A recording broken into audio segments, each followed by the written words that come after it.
a new day. Anxiety is something that can come on quickly no matter what your age. For kids returning to school, there are academic and social pressures, as well as the challenges of physical and emotional change. Some kids even try to avoid school as a result of their anxieties. And the problem extends, as you know, to adulthood as well, with many people feeling overwhelmed, unable to cope with anxiety, particularly at work.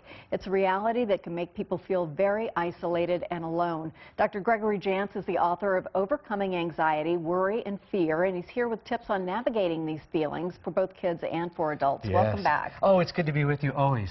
You know, I was thinking about this with kids. Yes. Lots of things can be going on. There can be bullying. There can be things going on at school where they say, oh, I have an upset stomach. I want to stay home from school. Oh, absolutely. Is that one of the tips to sort of try to get underneath what they may be feeling? I think sometimes with our teenagers and young kids, we need to remember, don't assume you know how they're feeling, and you got to really take a close look. And we need to listen to them.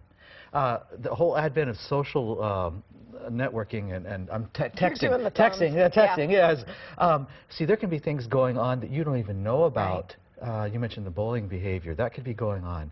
Kids are communicating today in a way that we didn't have. Well, you're right, because our parents would be saying, or I think all my father said the entire time I was a teenager was, get off the phone. But right. At least they could hear my end of the conversation. Now with texting, you really don't have any idea who's saying what. And they may be saying things through texting that they're not saying verbally. Yeah. And it creates a great deal of anxiety. But you know, the greatest anxiety for the teenager is, where do I fit in? Where do I fit in? Am I accepted? Am I normal? And, where am I socially? Yeah, exactly. The pecking order. Yeah.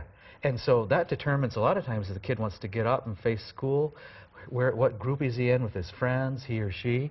I have two boys, so right. Yeah, I'm living this out right now. Yes, I have a 7th grader, so I'm living this. That is really the time where they're making all of those changes and really trying to figure out what's going to happen. And let's talk about the hormonal changes. Oh yeah. Yeah, and not only that, but the kid doesn't always know what's going on.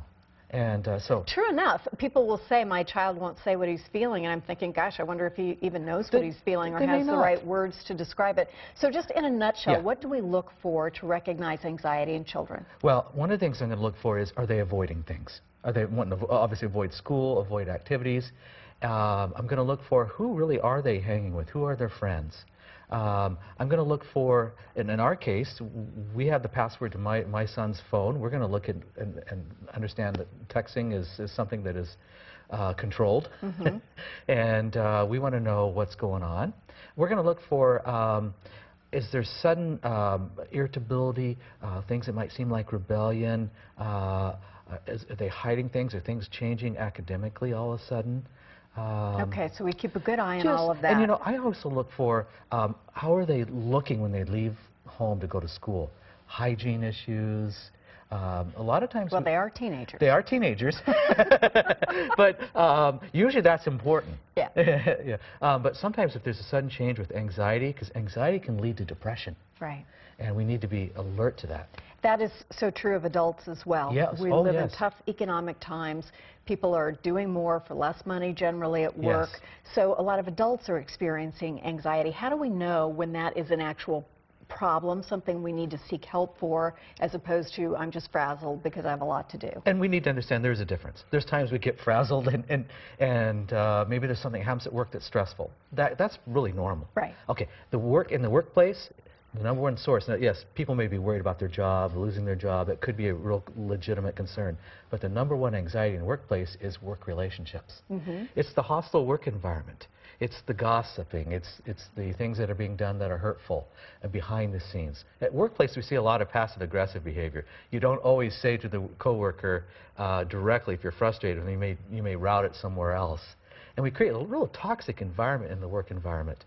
And again, there's a pecking order thing too. Am I approved? Do they like me? How am I doing? What do we do about the same questions. What do we do? Okay, first of all, understand the source of the anxiety.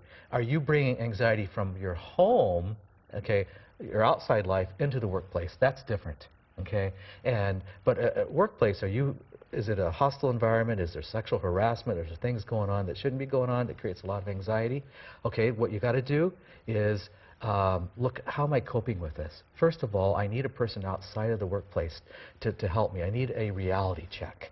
I need somebody to bring reality to this, because if I'm full of anxiousness, I'm losing rational thought. I'm looking through everything through these anxious glasses. It changes everything. Absolutely. I know you have more tips. We're going to put lots, them lots. and okay. I want people to have those resources, so we're going to put those on the website so we can keep this discussion going. Yes, I know lots of people deal with this, and women do, especially during perimenopause and all the things that go with that as well. There's physical changes that contribute to anxiety. Dr. Jantz has a brand new book out that actually won't be out until next month, but it's titled When Your Teenager Becomes the Stranger in Your House. Now, I have already complained he is 5 years too late for me. But for our audience, everybody's going home with an advanced copy today, so I hope you'll enjoy it. And for more information on Dr. Jantz's book, check our website. We'll be right back. Thank you so much. Thank you.